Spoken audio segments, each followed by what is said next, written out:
साड़ी का बिज़नेस कैसे शुरू करें जानिए। दोस्तों साड़ी का बिज़नेस ऐसा बिज़नेस है जिसकी डिमांड हमारे देश में प्रतिदिन और हमेशा रहता है।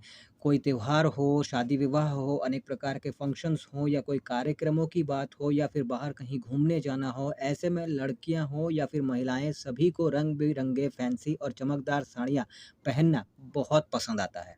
तो अगर आप इस बिज़नेस को स्टार्ट करना चाहते हैं, तो ये एक अच्छा ऑप्शन है आपके लिए इनकम करने का। इस बिज़नेस को दोस्तों आप 3 तरह से स्टार्ट कर सकते हैं। पहला है इसकी मैन्युफैक्चरिंग करके, दूसरा इसका होलसेलर बन के और तीसरा है इसका रिटेलर बन के। अब ये आपको तय करना है कि आप किस तरह का बिज़नेस जो है साड़ी के मामले में स्टार्ट करना चाहते हैं। आप मैन्युफैक्चरर बनना चाहते हैं या फिर आप होलसेलर बनना चाहते हैं या फिर आप रिटेलर बनना चाहते हैं। अब आप जिस तरह का, जिस टाइप का आप जो है ऑप्शन चुनेंगे, उस हिसाब से आपको पैसे लगेंगे, इन्वेस्टमेंट लगेंगे। मैन्युफैक्चरर अगर बनेंगे तो ज़्यादा पैसा लगेगा, अगर होलसेलर बनेंगे तो भी ज़्यादा पैसा लगेगा, लेकिन अगर आप रिटेलर बनेंगे तो इसमें जो है आप कम पैसे से बिज़नेस को स्टार्ट कर सकते हैं। इसलिए ये आपको तय करना है। आपके पास जिस तरह का बजट है और जिस तरह का आपका इंटरेस्ट है, उस हिसाब से इस बिज़नेस में आप आ सकते हैं। अब ये तो टाइप हो गए। अब बारी आती है कि किसी भी तरह का आप जो है स्टार्ट कीजिए, लेकिन आपको कुछ चीज़ें जो हैं देखनी पड़ेंगी बिज़नेस को स्टार्ट करने के पहले। अब वो क्या-क्या है? वो ये है कि आप जहाँ पे बिज़नेस स्टार्ट कर रहे हैं, वहाँ पे लोकेशन आपको देखना होगा कि ऐसा लोकेशन हो, जहाँ पे आपका बिज़नेस जो है वो अच्छे से चल सके और लोकेशन इसीलिए आपको भीड़-भाड़ टाइप का आपको ऐसा लोकेशन देखना होगा, जहाँ पे लोगों का आना-जाना लगा रहता हो। इस हिसाब से आपको लोकेशन सिलेक्ट करना होगा। इस साथ ही आपको उस लोकेशन में ये भी देखना होगा कि आप चाहे रिटेलर, होलसेलर, मैन्युफैक्चरर जिस भी तरह से इस फ़ील्ड में आप आ रहे हैं साड़ी के बिज़नेस में, तो आपको देखना होगा कि उस एरिया में जिस एरिया में आपको बिज़नेस स्टार्ट करना है, वहाँ पे कोई रिटेलर या फिर मैन्युफैक्चरर या फिर होलसेलर आपसे पहले से कोई और है या नहीं है। ये भी आपको ध्यान देना होगा।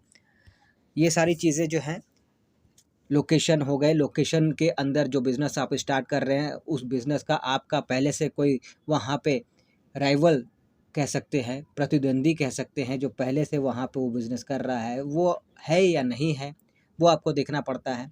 इस तरह की कई चीज़ें जो हैं आपको ध्यान देनी पड़ती हैं। उसके बाद बारी आती है कि असली चीज़ की। चलिए आपने लोकेशन तय कर लिया, आपने सब कुछ ध्यान दे दिया, अब आपको एक जगह चाहिए होगा उस एरिया में। तो अगर आप छोटा-सा दुकान स्टार्ट करना चाहते हैं तो 10 बाय 10 का आपको दुकान लेना ही परफ़ेक्ट होगा। उसी में आप जो है छोटा-सा साड़ी का एज़ अ रिटेलर स्टार्ट कर सकते हैं बिज़नेस को। लेकिन अगर आप होलसेलर के तौर पे स्टार्ट करना चाहते हैं, तो आपको 300 से 500 स्क्वायर फीट तक का जगह चाहिए होगा, तो ये आपको ध्यान देना होगा। और अगर मैन्युफैक्चरर के तौर पे आप स्टार्ट कर रहे हैं, तो भी आपको अच्छा खासा जगह का ज़रूरत जो है वो पड़ेगा। तो ये जो है, ये चीज़ आपको ध्यान देना होगा।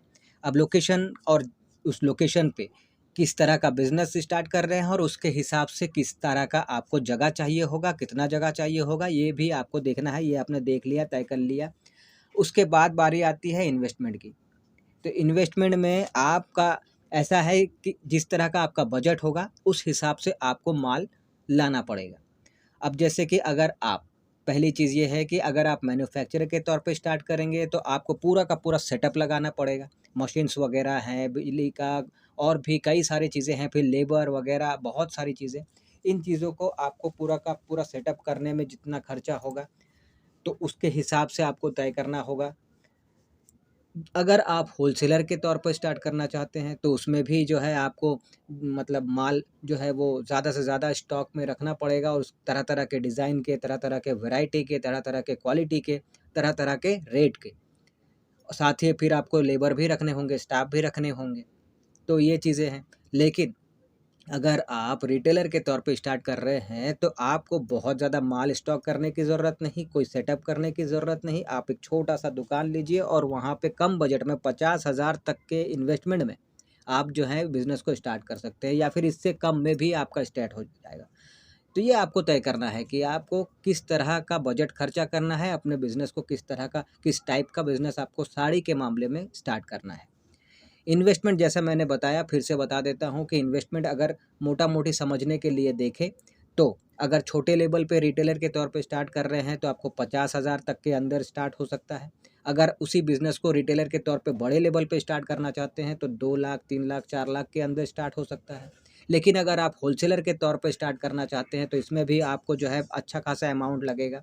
4 लाख 5 लाख तक का इन्वेस्टमेंट आप खर्च कर सकते हैं और स्टॉक ज़्यादा से ज़्यादा शुरुआत में ही लेकर और एक होलसेलर के तौर पे आप स्टार्ट कर सकते हैं। मैन्युफैक्चरर के तौर पे भी देखें तो भी आपको लाखों रुपए खर्च करने पड़ेंगे पूरा का पूरा जो है उसका सेटअप लगाने के लिए। अब प्रॉफ़िट की बात अगर करें, तो प्रॉफ़िट की अगर बात करें तो अगर रिटेलर के तौर पे छोटे लेवल पे आप स्टार्ट कर रहे हैं तो भी 50% मार्जिन आपको देखने को ईज़िली स्टार्टिंग टाइम पे मिल जाता है।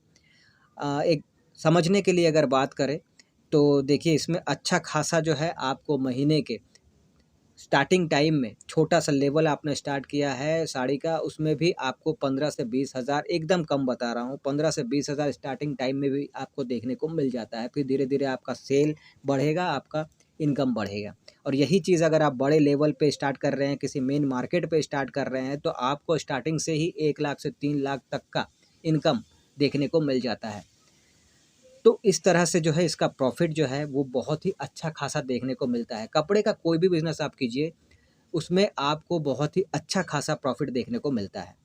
अब आपने जो बिज़नेस स्टार्ट किया है उसकी मार्केटिंग भी आज के टाइम पे करना बहुत ज़रूरी है। किसी भी तरह का बिज़नेस आपने अगर स्टार्ट किया है तो उसकी मार्केटिंग बहुत ज़रूरी है।